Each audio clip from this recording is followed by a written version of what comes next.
And welcome to Houston Newsmakers Extra. I'm talking with Congressman Al Green from the 9th Congressional District. Thank you so much for being with me. We'll continue our conversation. You said something on the program when we were talking about if the people need to know where politicians stand on the gun issue and to vote according to that.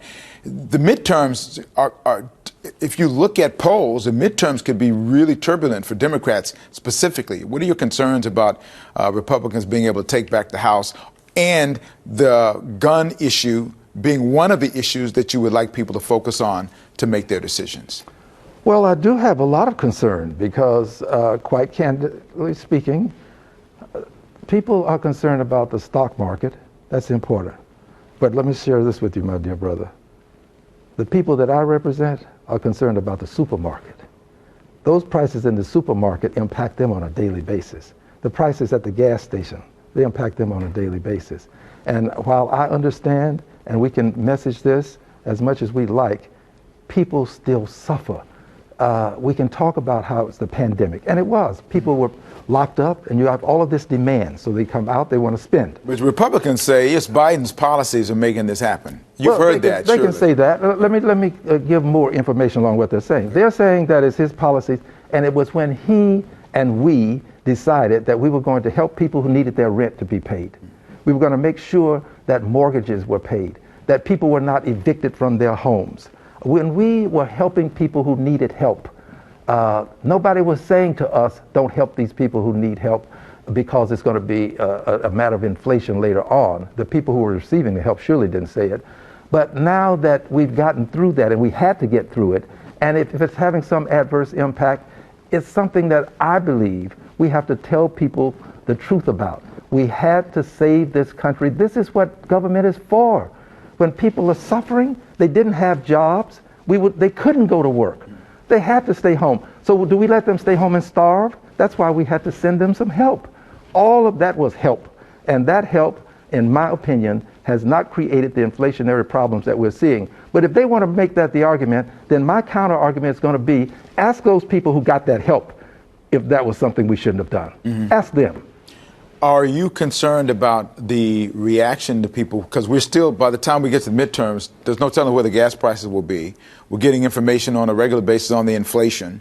And people, rightly or wrongly, they look toward the government to do things to make that. And we know economists will say sometimes the government really doesn't have any impact on some of these issues, but the voters do. Well, what we have to do is all that we can and let people know that we're doing all that we can. And there are some things that we can do. There are some state taxes on gasoline. We can have temporary holidays for these taxes that we have, federal taxes. We can also continue to release gas from the Strategic Petroleum Reserve. These are not things that are going to change prices forever, but they can help us in the short term. But I think that as we continue to do this and open up the gas fields, I'm for giving the oil companies the opportunity to drill. Right now we have a crisis. To get through the crisis, we've got to open up as much of our gas resources as we can. Even though it goes on a national market, it doesn't stay here for us. Many people think that our oil and our gas is for us. It's not. It goes into a national market and it impacts prices on a global stage. So I'm for doing all that we can.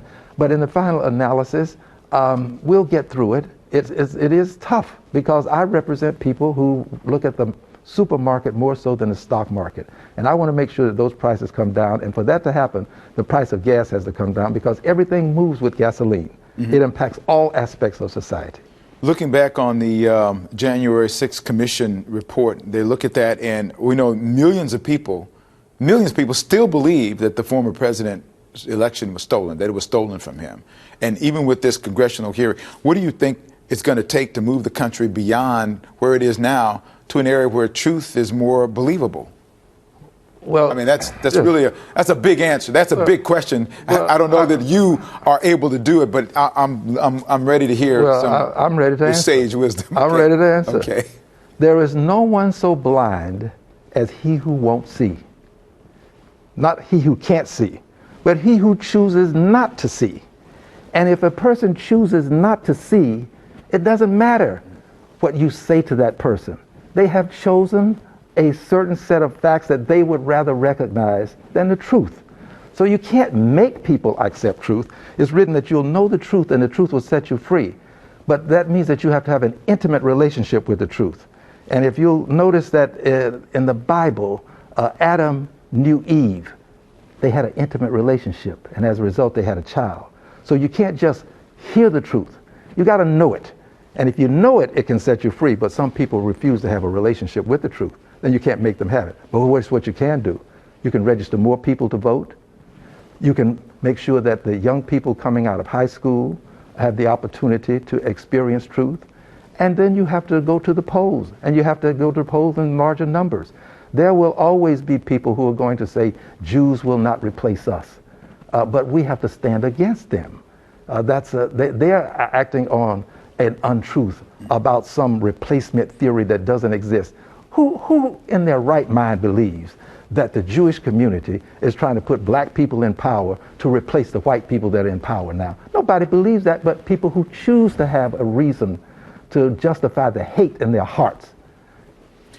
I've heard that, the replacement thing, and I've always said I wondered if they're not giving the Democrats too much credit for being able to be that smart, to be able to mastermind something so significant, not just the Democrats, but anybody, to be able to pull that sort of thing together. It seems far-fetched. You know, this is a part of, unfortunately, the continuation of hate for Jewish people. Our Jewish brothers and sisters have suffered through the centuries with this hate for them, and we have to stand with them. They stand with us. We have to stand with them. This is just foolishness. But there is no one so blind as he who chooses not to see. Congressman Al Green, thank you. We got a lot more to talk about as we get through the next few months as we go toward the midterms. I know that some issues are going to rise to the top, and I know you're always ready to talk about it. So look forward to it. Thank you, sir, for coming in. Appreciate it. Houston Newsmakers Extra. Share it with everybody you know.